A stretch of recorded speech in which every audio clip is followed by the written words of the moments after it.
The stars over Cygni Prime burned crimson that night, not from beauty, but from fire. The Othari Dominion had struck. With clinical precision, their fleet descended upon the human colony orbiting that quiet red sun, burning cities before the colonists even had time to send a distress signal. Governor Elena Reeves's last broadcast was a scream buried in static. They're not asking for surrender. They're exterminating. And then, silence. To the Othari, it was a demonstration. A lesson to remind the younger races who ruled this quadrant of the galaxy.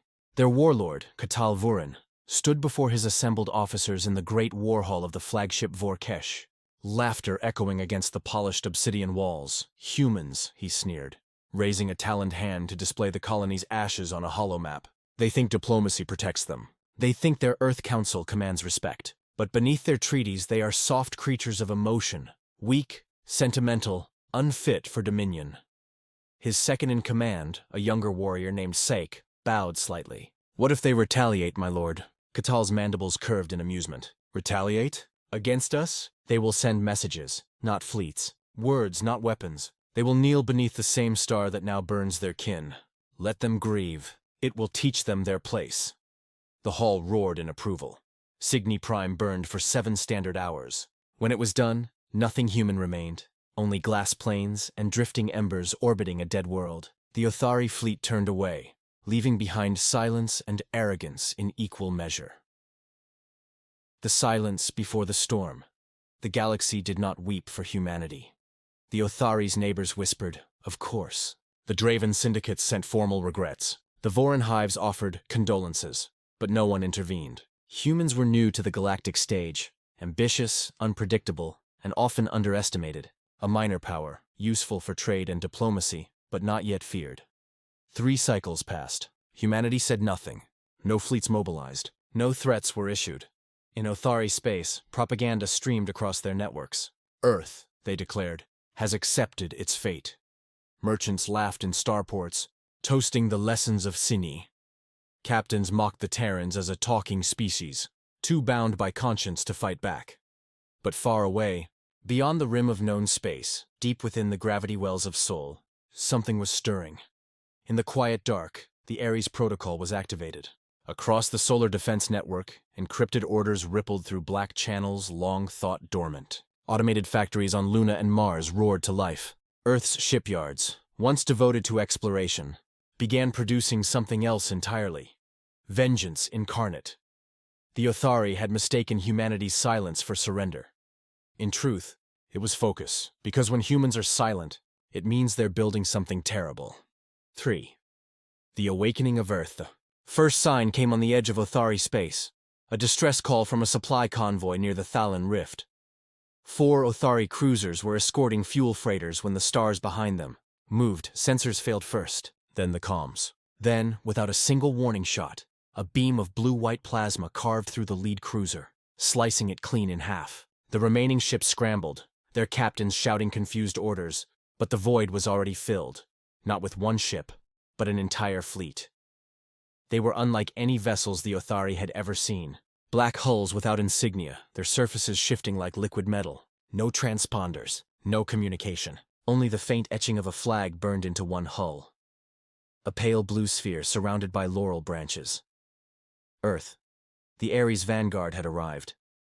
When the Othari hailed them, begging for identification, the reply came through every channel, cold and emotionless. You burned Cygni Prime. This is the consequence. In less than 3 minutes, the convoy ceased to exist. That transmission spread across the galaxy in hours, replayed in news cycles and council meetings. The Terran Confederation, a name few had spoken in decades, was suddenly on every tongue. But the Othari warlords dismissed it as a guerrilla raid. Terror tactics, they scoffed. A human tantrum. They didn't understand. Humanity hadn't responded yet. That was just the greeting. The gathering storm within a month. The sky above Earth was alive with movement. From the shipyards of Jupiter's moons, dreadnoughts the size of mountains emerged, their armored hulls gleaming under alien suns. Battle groups assembled around Titan, while stealth squadrons vanished into warp corridors with no broadcast signatures. The United Earth Command transmitted no ultimatums, no speeches. Every message carried only one line, repeated across hundreds of frequencies. Retribution is authorized. Meanwhile, Othari diplomats scrambled across the galactic stage, demanding explanation. Surely humanity understands the laws of war, they cried. The colony was an example, not an extermination. But no one answered their calls. Not from Earth, not from Mars, not from anywhere. The silence grew heavier each day, until the stars themselves seemed to wait. Across neutral space, traders began reporting ghost fleets, dark shapes following in their wake, vanishing the moment they jumped to hyperspace. The Othari grew paranoid, doubling border patrols, recalling fleets, fortifying worlds. Their warlord, Katal, stood before his generals again, his voice rising in frustration. Humans cannot threaten the Dominion. We are 10,000 years their senior. Our fleets are endless. But his words trembled, because somewhere deep inside, he remembered the look on that governor's face before the flames took her world. The look that wasn't fear, but fury, and Katal began to understand what the galaxy had forgotten. Humanity does not forgive. The reckoning begins. The first Terran assault came at Othari's outer colonies. Silent, coordinated, absolute orbital platforms exploded before they could raise shields. Defense fleets vanished into debris fields. Human ships appeared from warp corridors with precision beyond comprehension. They had mapped Othari space down to the micron. At the Battle of Vorex Moon, 100 Othari cruisers faced a single Terran dreadnought, TCS Retributor. The Othari commander broadcast, "You are outnumbered. Surrender and be spared." The reply came, calm and human.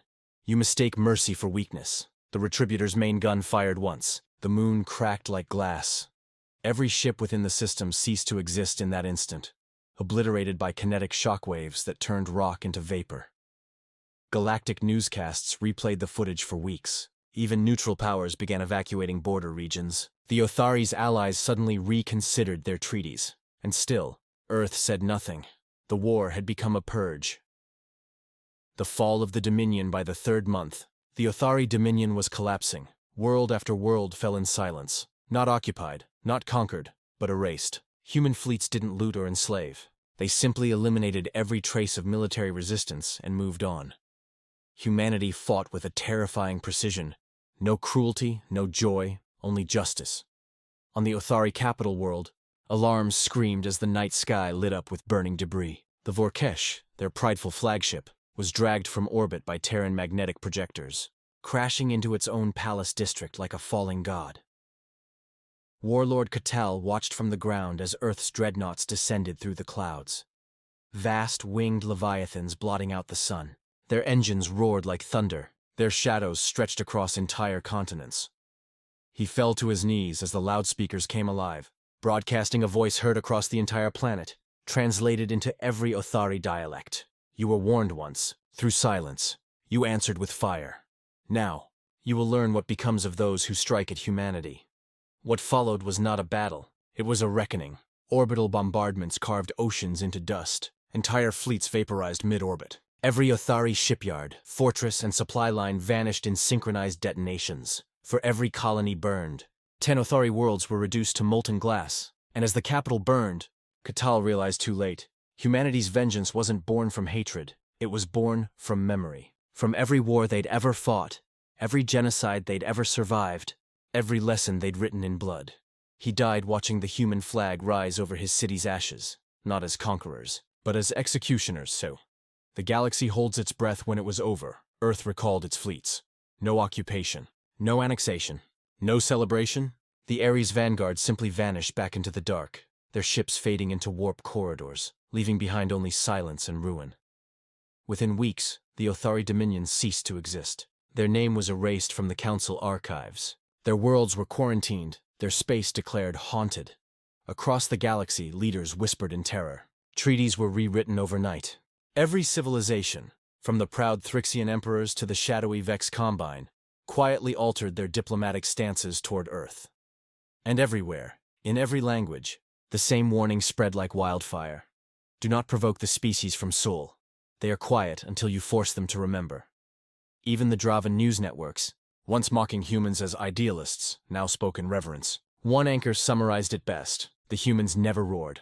They simply answered. And that answer was the end of a civilization. 8. The whispered truth centuries later, children across the Orion Spur still whisper the story of Cygni Prime. They say that if you look into the night sky near that dead system, you can see the faint blue glow of something moving. A ghost fleet. Watching, waiting. Every species that rises to power hears the same phrase, passed through generations like sacred scripture. They thought Earth would